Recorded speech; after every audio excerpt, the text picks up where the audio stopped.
Authority principle. People respect authority. If someone in authority makes a request, we are more likely to agree to it. Let us look at an experiment conducted by Stanley Milgram. He asked for volunteers for a memory test. Some teachers and students volunteered. He gave the students a list of words that they had to memorize. On one side sat a student volunteer who would memorize the list, and on the other side a teacher volunteer. Now, the teacher volunteer had a device which was connected by an electrode to the student volunteer.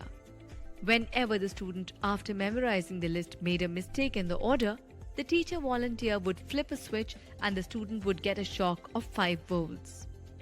For the second mistake, the shock would be of 10 volts, and so on till 450 volts. Some teacher volunteers refused to give electric shocks. At this time, a person in authority would come to them and tell them to go ahead and do it. What Stanley Milgram found was, almost everyone, when told by a person in authority to give the shock, gave a shock up to 300 volts without hesitation.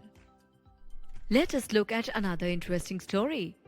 In the US hospitals, the nurses often were as knowledgeable as the doctors. They knew what medicines should be given, how they were to be administered, and so on. A patient went to a doctor with pain in his right ear. The doctor looked at it, found a minor infection, and he prescribed some ointment.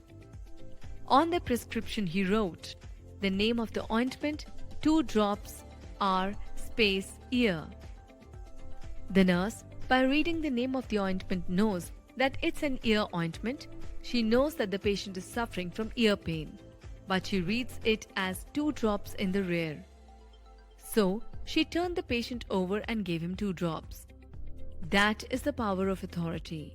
When someone in authority asks us to do something which is patently stupid, people still do it. How do you showcase authority?